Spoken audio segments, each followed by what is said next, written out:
KGB officer Oleg Gordievsky has become a spy for British secret intelligence, MI6. And this time on The Rest is Classified, we look at his time in London and the danger that a mole inside British intelligence might give him away. I had frequently read that London was one of the richest cities in the world. But here was a vast, undistinguished urban sprawl with street after street of grimy old houses littered in the gutters and appalling traffic. Our plane in came at about 6 p.m, so that by the time we reached the flat, our priorities were to put the girls to bed and settle in. Much as I wanted to ring the secret number I had carried in my head for the past 4 years, I had no chance to do so.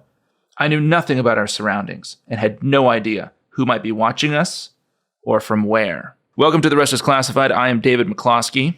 And I'm Gordon Carrera. And those are the words of Oleg Gordievsky as he lands in one of the truly most awful cities in the world, Gordon. London. He's arrived in London. He is maybe questioning his decision to spy for the British. I can only imagine the wonderful reaction he may have had to landing in the paradise of Washington, D.C., had he decided to offer himself up to the Americans. But Gordon, he has made this fateful choice years earlier to spy for British intelligence. And now he has arrived in, this is an amazing coup for the British. He has arrived to work out of the London Residentura for the KGB and pick up his spying once again for the British. That's right. After being recruited in Denmark, he then paused in Moscow. Too dangerous to run him there. But he's got this prize of a job in London. And it is, that description of London, it is slightly galling. I mean, but it is true. If anyone knows London, the first time you go there, it is, it's a kind of sprawling, chaotic place. What is crazy, of course, is it's his first time in this country, which he's agreed to spy for. He's signed up for the Brits and he's never set foot in Britain. And now he finally is arriving. It's the summer of 1982. He's kind of slightly shocked by it. Maybe it's worth just a moment to paint a picture of Britain in 1982 because it's a pretty tumultuous time. Margaret Thatcher became Prime Minister in 1979. And she's doing, effectively a kind of shock therapy to the British economy in which unemployment has skyrocketed up to 3 million. Industrial unrest is starting and it's going to get bigger in the coming years. There's a lot of anger and social division, but equally, Margaret Thatcher's popularity had just skyrocketed because she's just that spring won the Falklands War. Saw that on an episode of The Crown. Very good. Entirely accurate. Exactly. To prepare for this podcast, I watched an entire season of The Crown, and I feel now like I'm deep in the cesspool of early 1980s Great Britain. She might have lost the election, but she's won a war, which always helps politically. So, that's the kind of world Oleg is finally arriving in with his family, with his wife, with his 2 daughters. He goes to his flat.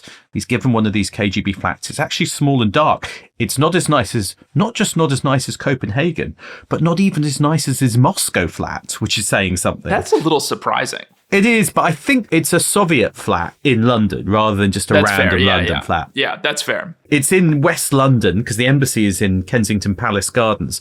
And this, we should say, is a particularly posh bit of London, and where the Soviet embassy is, or the Russian embassy and the Russian residence, is pretty fancy. My only time I once did go into the residency of the Russian ambassador in Britain. I was invited to kind of meet a kind of cyber official, and they said, come to the residency. And I made the terrible mistake, David, of taking my phone with me. Oh, that does seem like a mistake. Which was a terrible mistake looking back. This was a long time ago, a naive young journalist. Because as soon as I got out of the embassy, my phone was just playing up like crazy. Honestly, it was like kind of asking me to re-input my passwords. It was, it was heating up, and I was like, yeah, I probably should have left that in the office. But that was in Kensington Palace Gardens. You were assaulted by every bit of malware the Russian Federation could throw at your phone in the span of an hour. It's interesting. I do remember that the ambassador's residence, same one in Oleg's time, and they're beautiful buildings, but they're also slightly dark and ominous and Soviet and slightly gloomy. That's just your prejudice against... it might be. Okay. With due apology apologies to the current Russian ambassador and his team. Please write into the podcast if you wish to complain. Join the club. Yeah, join the club. Join the Declassified Club. I'm sure they already are. But in addition to Oleg now being in this city as, these are his words, Gordon, street after street of grimy old houses, which is definitely not how I would think of most of London. He's in a viper pit of a KGB residentura also, which is different from his situation in Copenhagen. Yeah, no more Mikhail Lubimov, Smiley Mike in Copenhagen and kind of happy walks in the woods.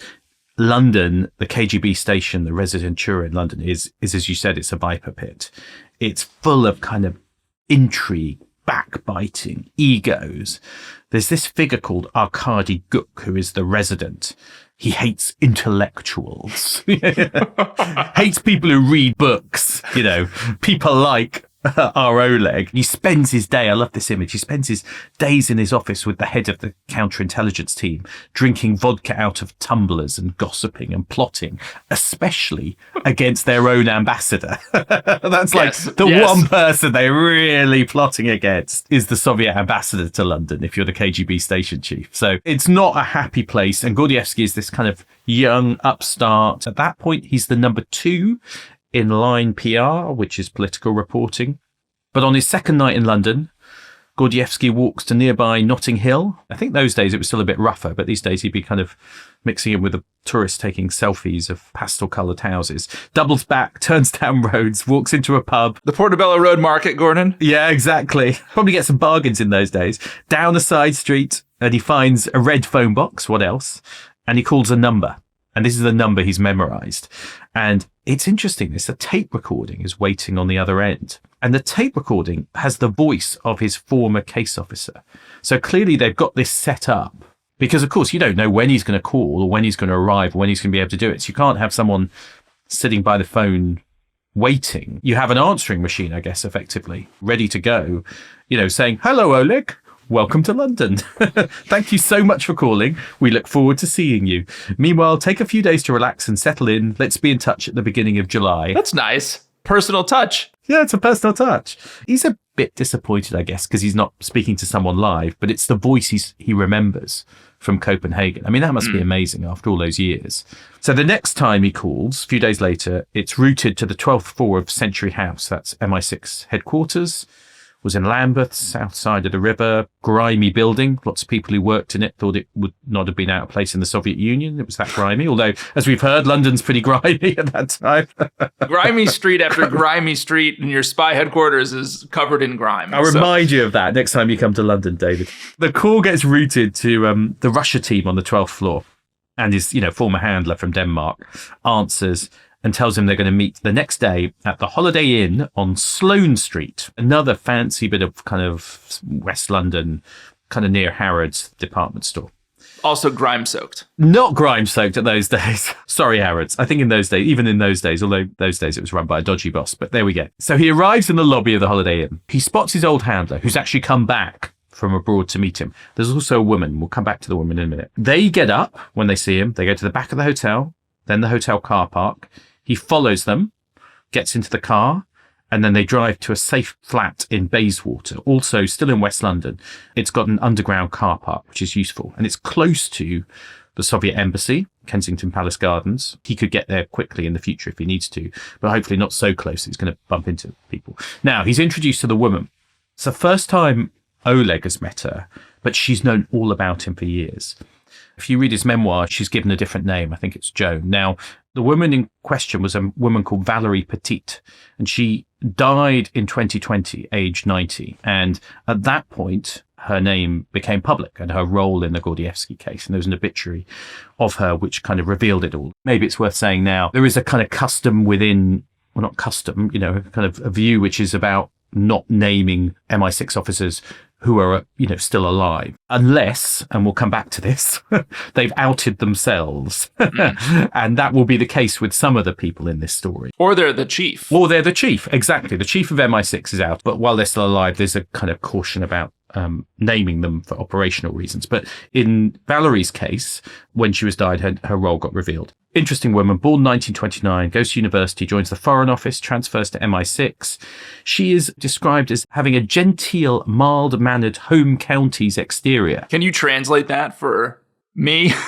I guess home counties is, it's the nice bits around London, the slightly posher bits. I mean, it's a kind of New England, well-spoken, well-to-do manner. I think that's the closest way I can explain it. So this kind of outwardly looking like a genteel, well-spoken woman, but steely determination beneath the surface. Also, deep expertise.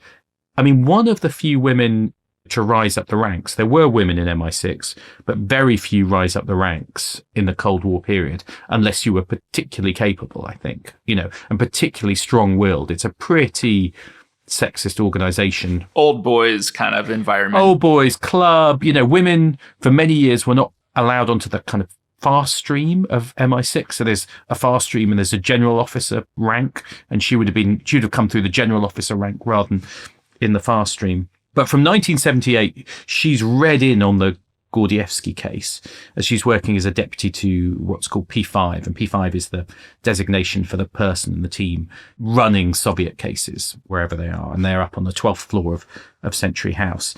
And she's also going to be the person who's tasked with coming up with an emergency escape plan from Moscow, which of course we'll come back to, and making sure it's maintained and up to date. Crucially, she's the kind of details person. She does the logistics and understands how to run the case. And people said she could command trust and affection. It's interesting. There's going to be a deep bond between her and Oleg. And someone who knew both of them said to me just the other day when I was kind of researching this, said, if it was Hollywood, you would write the script differently with different looking actors. But it was a deep and personal commitment, but totally professional. And I guess what that person is saying is a kind of good point. If you're writing a Hollywood movie script, you'd have two young people who are glamorous and who would fall in love with each other, and there'd be a kind of passionate affair. That is not what happened. That would be the Hollywood version of it. But there was this kind of really deep personal bond between the two of them, and she is tasked with keeping him alive and keeping him safe and making sure he survives as a very productive agent, and that is her role.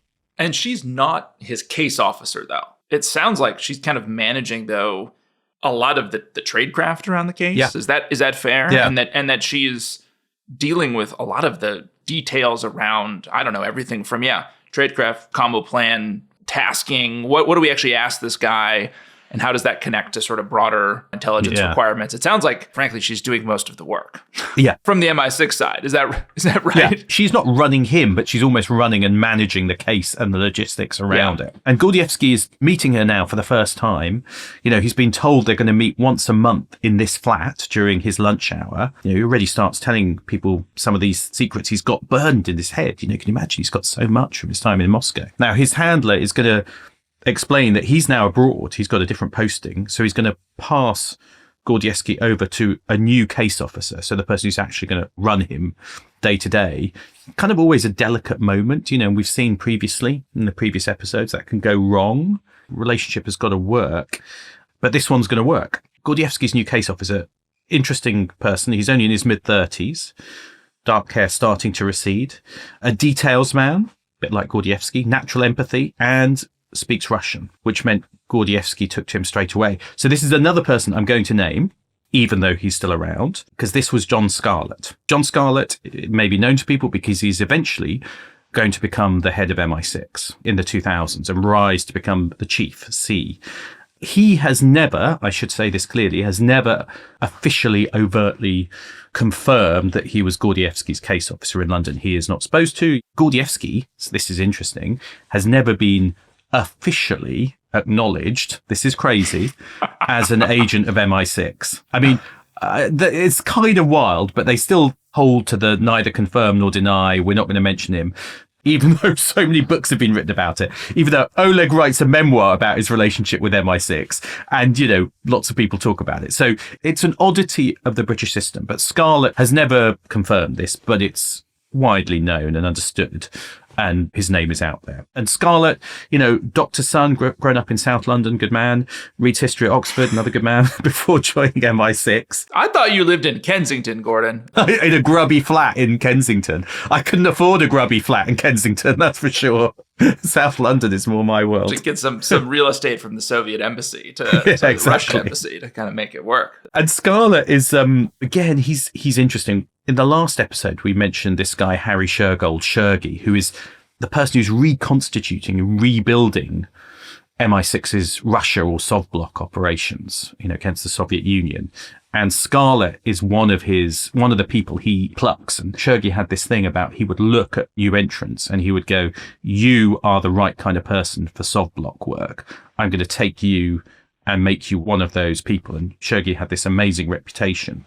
And as a result, the people who were kind of plucked to work on the Sovblock became known slightly dismissively in MI6 as the Sovblock master race. They did not refer to themselves this way. No, is that right? But that was how the others did. So, the other bits of MI6, because they walked around like we're the guys who really know the secrets. We know secrets other people in MI6 are not allowed to know. We've been personally selected to kind of handle the hardest, toughest cases. And so the rest of them would kind of go, yeah, that's the Sovblock master race for you. Scarlet was one of those, and he's a details man, very precise, does his homework. It's what you need to run KGB agents. He'd actually served as a young officer in Moscow, but had been dangled by a Soviet naval officer who'd really was all the time under the control of the KGB, and he'd been identified. So that had meant his time in Moscow in the 70s was over. He's back in London, already identified by the Soviets, but he speaks Russian. So he's a kind of perfect person to be a case officer for Gordievsky. It's a very good match. Oleg likes him immediately, says of Scarlet, he was a first-class intelligence officer, but, full of emotion and sensitivity. As the expression goes in Russian, he had a fine structure of soul. The highest compliment from a Russian there. It's interesting, the agency has a similar kind of job profile to, it sounds like, what John Scarlet was doing, which is officers, they call them like flyaway officers, where they are sort of Russia hunting specialists who, in most cases, are probably known to the Russian services, but at sort of short notice could go out, not to Russia, but to a third country to meet with a Russian developmental or asset to help with the recruitment, to help advise a local station, to, I guess, smooth over a misunderstanding. Like there's kind of, they combine this kind of deep Russia expertise and obviously the language with the fact that they're actually not in Russia, right? They're sort of mobile characters. So similar needs, I guess, in both services kind of created those types of roles. Yeah. And often it is easier to run agents outside of Russia, Totally. Because it's so hard to do them in the Soviet Union. So it's where you sometimes want your best people to work with them.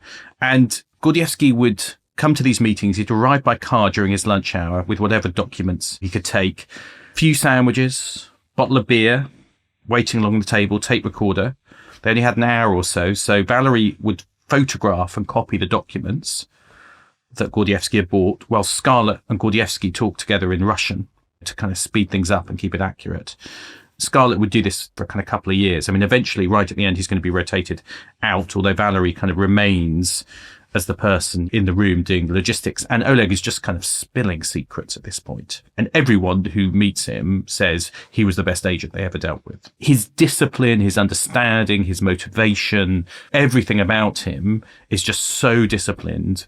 He understands what they want. He's delivering it. You hear about other agents and they've got kind of crazy demands. And, you go back to Penkovsky, who we talked about, who they're running in the early 60s. And he's, they're having to find women for him. And he's saying he wants to do this and he wants to do that. And he's kind of wild and slightly emotional. Gordievsky is just focus. When I asked him about what those meetings were like, years later, he says they were intense and businesslike. And, that kind of says it all. It's just kind of like, right, let's just focus on the intel. The fact that Gordievsky is extremely deliberate and not unhinged, right, in any of the typical ways is really important because they're not in Moscow, but there really are security worries and concerns even in London, right? I mean, you have this massive residentura there. Presumably they could be monitoring their own. Yeah, and that's part of their job is, in the KGB is to kind of keep an eye on their colleagues and see what they're up to. Are there any suspicious signs? And, one day when Oleg is kind of walking out of the flat, he sees the car of his resident, Gordievsky, go past. Gordievsky thinks, has he spotted me? Is he going to ask what I was doing and where I was? But nothing happens. And they're meeting about once a week. There's a bit of debate in MI6. Is that too often? With the Penkovsky case, there was this tension between getting what you can and taking too many risks by driving it too hard. But the reality is almost everything Gordievsky is saying in these meetings is classed as intelligence product. In other words, it's a report. And what they will then do is there's going to be what's called a reports officer is going to get assigned to the case. And this is a very experienced, again, a kind of Russia hand who'd been in Moscow, been indoctrinated in the case because of Moscow. And he's going to be the person who's basically looking at all the raw material Scarlet is bringing out and turning it into reports and then working out where those go around Whitehall. And they're working through the night. Scarlet kind of works through the transcripts straight away. Then they go to the reports officer who's working through the night to get this stuff out and get it into the in trays of everyone who needs it. And they're actually doing it while not telling other colleagues in MI6 about what they're doing. They've got a cover story. They've got, if you like, kind of day jobs, these MI6 officers, about what they're supposed to be doing, because they don't want the secret of Gordievsky to get around MI6 in case there's a leak or a mole. So it's intense for them as well.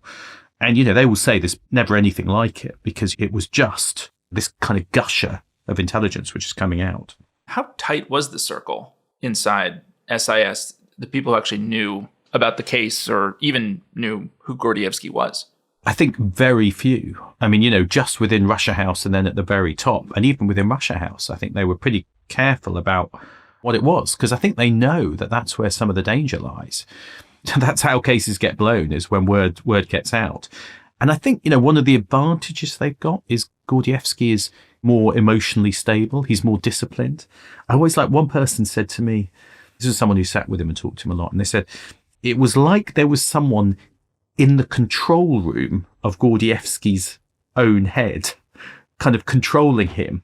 And, this person was in the control room of his head, surveying the room, issuing instructions to Oleg himself about what to do. In other words, there was always this kind of care and discipline about what he did. So he's always in control of his emotions. That discipline and keeping the circle tight is going to be vital, because there are risks otherwise that, their top agent could be compromised. Maybe there with Gordievsky producing, let's take a break. And when we come back, we'll see how a potential compromise might bring everything to a screeching halt. Welcome back. Oleg Gordievsky is passing tranches of material to MI6 on KGB operations in London. And I guess, Gordon, here he is going to, with this kind of new access, start to give British intelligence all kind of insight into, I guess, what will become some traitors in their own midst. That's right. And I think that is one of the important aspects of Gordievsky's intelligence. We'll look at some of the others further down the line, but one of the aspects is he's able to give this insight into what the KGB has been up to in Britain. Now, some of that is history, because he's been reading the files before he came out. And so, for instance, he can clear up some mysteries. There'd always been this question in the 60s about whether the head of MI5, Roger Hollis, had actually been a KGB agent. And Oleg says there's nothing in the files about that. So he's able to kind of clear up some issues. It doesn't answer the question definitively, but it helps clear it up. There's some more information about some other cases. There's an important politician in Norway, a rising star there, who's going to be arrested. And he's able to talk about what the KGB is up to in Britain at that moment. It's interesting because the KGB station is still busy, although it may be not as busy as it was in the 60s and not as successful. The resident is this Arkady Guk, who we mentioned before. It's a very villainous name. It is a villainous name. It's a perfect name for a KGB resident, isn't it? And he was exactly that, a kind of big, huge, bloated lump of a man is how Gordievsky describes him. A bloated lump of a man with a mediocre brain, but a large reserve of low cunning. I mean... Is he the one who's drinking the vodka out of tumblers and sort of marauding around the residents who are plotting against his Plotting against the ambassador. Yeah, exactly. He barely speaks English. He hates being in London. He's also paranoid.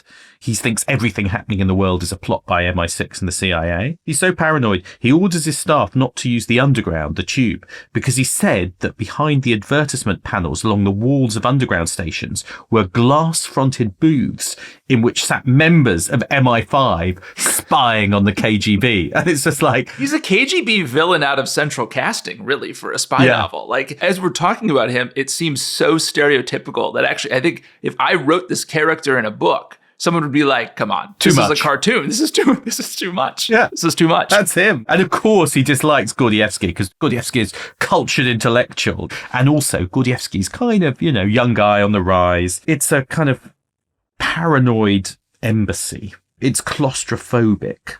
Gook's windows have special jamming devices and little radio loudspeakers installed in the space between the double glazing to try and deal with attempts by Britain to spy on them. There's a metal-lined conference room in which they could meet free of bugs, which gets incredibly hot. You just get this feeling of a kind of nasty, dark, intense place. And Gordievsky is obviously able to tell MI6 all about it, what people are up to. He jokes to Scarlet, "You are an extra member of the KGB residency." In other words, you're as good as a member of the residency. You know all about it. You know the gossip and everything else. Which is, I kind of think, I'm not sure if as an MI6 officer you want that to be your description. Honorary. Yeah, honorary. Colonel of the KGB. Do you think that MI6 was surprised at how inactive the residentura was? Because it does seem a little bit like there isn't some massive roster of British citizens that are working for the KGB, right? It kind of seems like vodka swilling Arkady Guk is the captain of a rather unimpressive ship at this point in time. I think the cupboard is pretty bare for the KGB in terms of agents.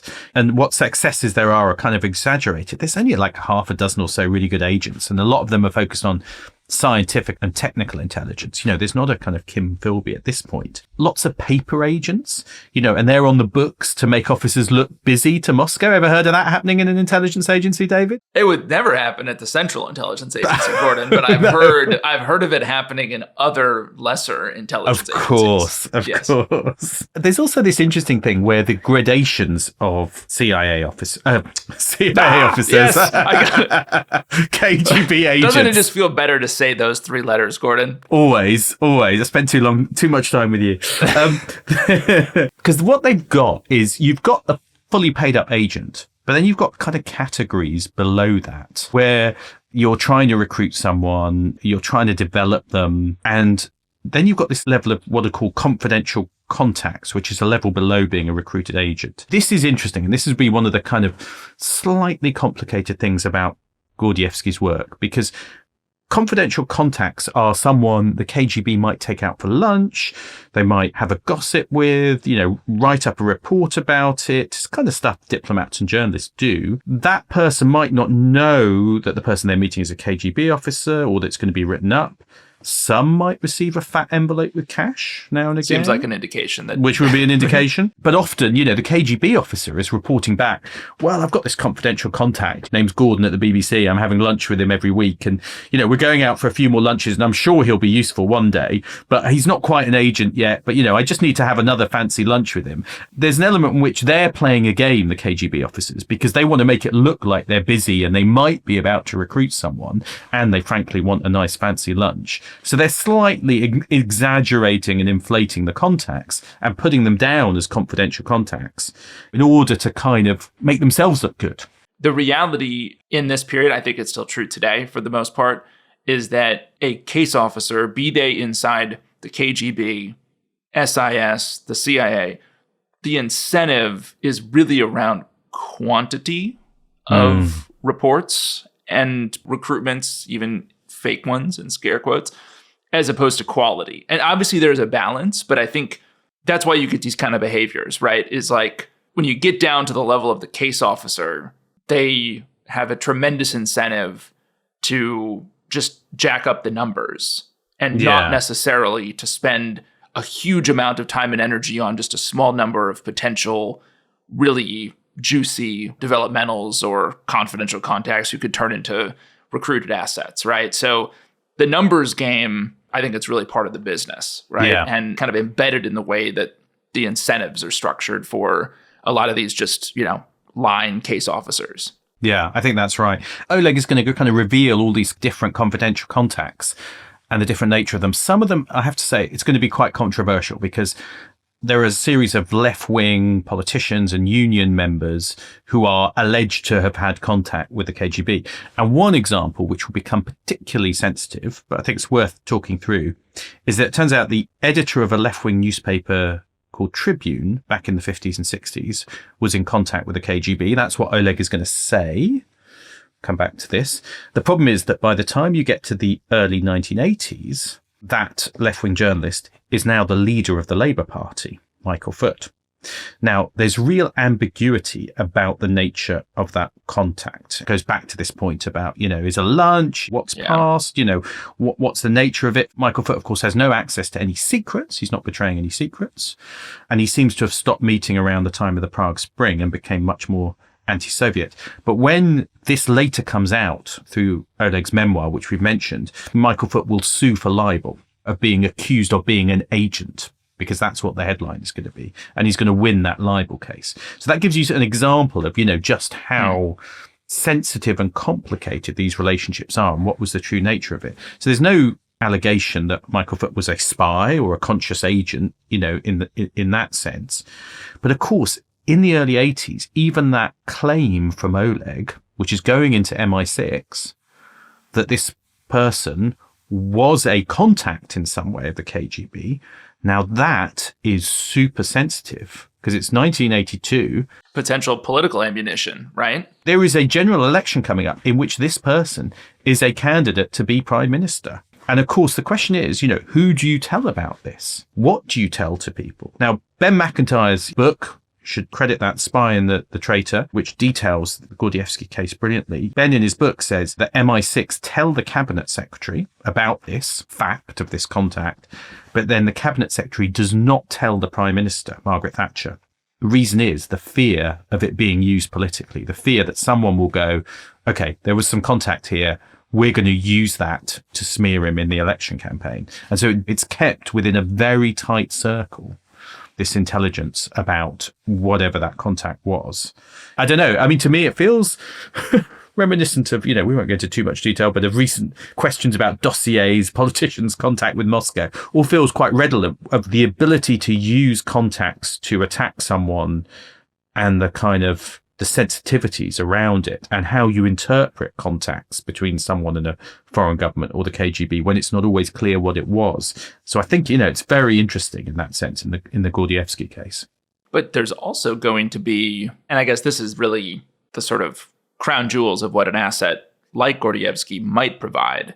He'll actually come to his handlers in MI6 with a pretty shocking revelation about someone inside British intelligence who might actually be working for the Russians. That's right. This is one of the crucial contributions of Gordievsky because he's going to stop British intelligence being penetrated by a mole and also in that process probably save his own skin.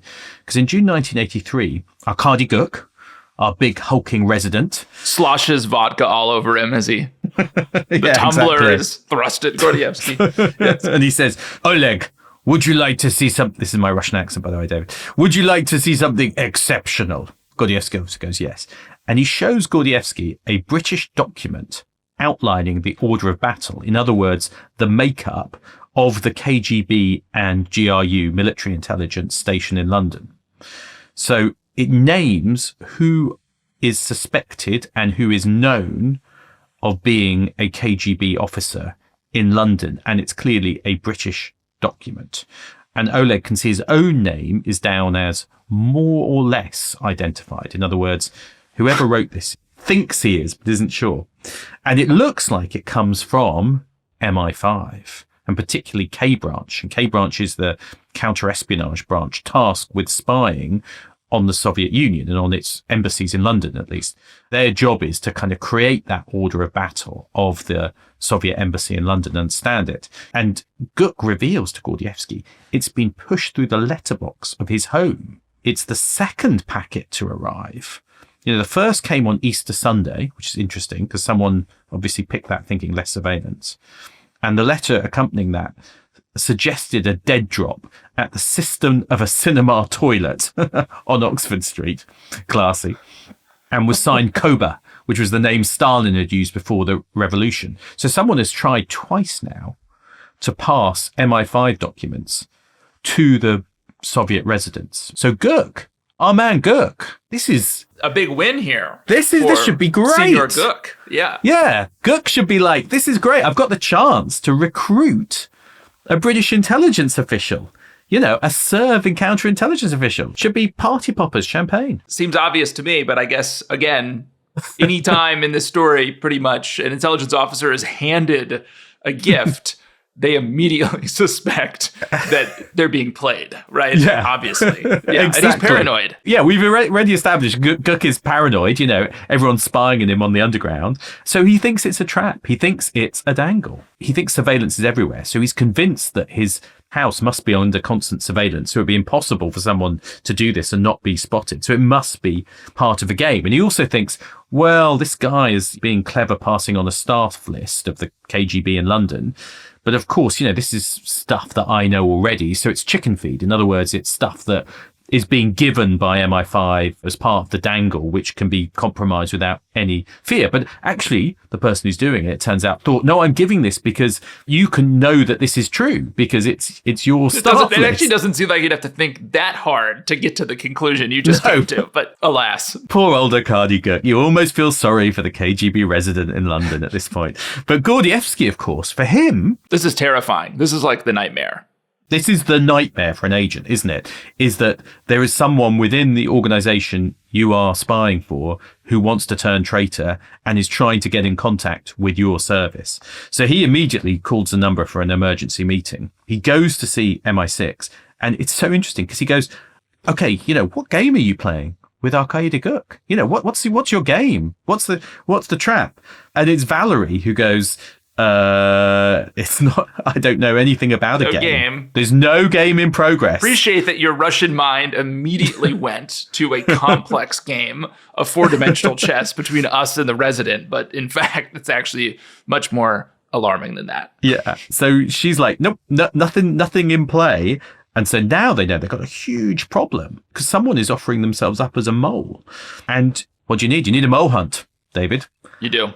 But how can you... So this is the problem, though, for MI6, right? Is they know that the mole is inside MI5, right? And so it does seem very delicate of how you sort of broach this information to MI5. And I presume at this point, does MI5 know that Gordievsky is working for MI6? Well, what's interesting is a tiny number of MI5 officers know that he's their agent. Because, again, someone has to know because they have to know not to try and recruit Gordievsky, right? Yeah. Or to do something which is going to kind of interfere with MI6 running him. So a tiny group within the counter-Soviet team need to know that, and of course that is then the key to the mole hunt, isn't it? Because the person offering the information, the mole, clearly does not know that Gordievsky is an agent for MI6. Because if they did, there's no way they would go and offer material to the embassy and to Guk, knowing that there's a mole within there who could blow them, which is what happens. Or they could have been waiting to sell the more primo stuff. I don't know. It's a risk you're willing to take if you're the MI6 team, because you actually really, someone's got to run the mole hunt, right? And so you can be pretty sure that that small number of MI5 officers who are in on the secret of Gordievsky are not the mole. Because if so, they wouldn't have gone to Arkady Guk and kind of tried to recruit him. So what you've got is a tiny, tiny group of people who can run that mole hunt and who you can be confident about. And it's a good example, isn't it, about why things are need to know? Because actually, if Gordievsky's identity had been gossiped about within MI5, around even K branch, the counter-espionage team, it's over for him, because you can imagine the mole would then go to Arkady Guk and maybe taking the gamble, it's not him, going, you've got a mole. And interestingly enough, one of those in on the secret assigned to work the case, none other than Eliza Manningham-Buller. Friend of the pod. Friend of the pod. For those who haven't listened, she was a guest on our declassified members club pod. That episode is still there for people to listen to, isn't it? It's one episode where she talks about 7/7 and the July 7th attacks, but another in which she talks about her career within MI5, including this mole hunt. So there for club members. And we should say, I immediately led with friend of the pod, but the primary distinction is that she ran MI5 for many years. And then the second tier distinction would be friend of the pod, I think. You could argue which should go first, but... Yeah. But yes, she is later going to become head of MI5. Amazing career. But she's going to actually hold meetings in her mother's flat because they can't use the MI5 office to meet. And, at one point, Eliza's sisters asked to come round and they're told they can't because there's church meetings in the flat, and one of the sisters complains that the mother had become very religious because there's meetings every night, So they're using this base in her flat to kind of run a mole hunt. The small team become known weirdly as the Nadgers. I think she told us that. The Nadgers? Yeah, which is a kind of weird name. I think you come up with like weird names, and their code name for the traitor, whoever he is, or the wannabe traitor, is Puck. I think you could change one letter and you could get an expletive, which might explain how they feel about the person. But the suspicions, it's a good story in itself, and maybe we'd do a separate pod on the guy himself because he's really interesting. But, the suspicions based on the documents that have been passed to Arkady Guk narrow it down into MI5, who had access to those documents, and particularly to one officer called Michael Betany. He's an oddball. But is that the reason they focus on him? Because no, I think it's like it seems like we got 50 people, and then we have this one weirdo in the group, and let's throw the resources at him because he's bizarre. Because he's a bit odd. Because he's weird, yeah. Well, I think it was down to like 3 people or something like that, and then everyone, you can imagine the goes like, let's look at Betany first, because he's a real oddball. Kind of working class background, brilliant at languages, goes to Oxford. But then, I think Ben McIntyre mentioned this, but he goose-stepped around the college quad and played Hitler's speeches. And Ben quotes a fellow student saying of him, he dressed like a bank manager and dreamt of being a stormtrooper. That's kind of weird. And then goes quite hard left. But he still somehow gets tapped up to join MI5, which is kind of weird, isn't it? I don't know. That is weird. We talked to the HR people about why that decision was made. Yeah. So he was playing Hitler's speeches and then he goes hard left? Yeah, I think he's a bit all over the place. He's on his own journey. Yeah, that's the nice way of putting it. Gets sent to work on Northern Ireland to run informants and survives a car bomb. He's Catholic, so I think that's quite hard for him. He kind of seems to have traumatized him, that experience. Ben says he lives alone with a plastic figure of Madonna, Russian icons, Nazi war medals, and pornography. All the essentials. Yeah. Good grief. That is a strange list. Yeah, I was going to say, I don't see any of that on your wall behind you. I'm looking at the picture. No, none of the above. And this is all while working in K branch of MI5. I think there's been a vetting failure at MI5. I think we could say that. We've covered those extensively on the podcast. Yeah. Klaus Fuchs, another one. So immediately, they start talking to his colleagues and it looks like, he's suspicious. They follow him.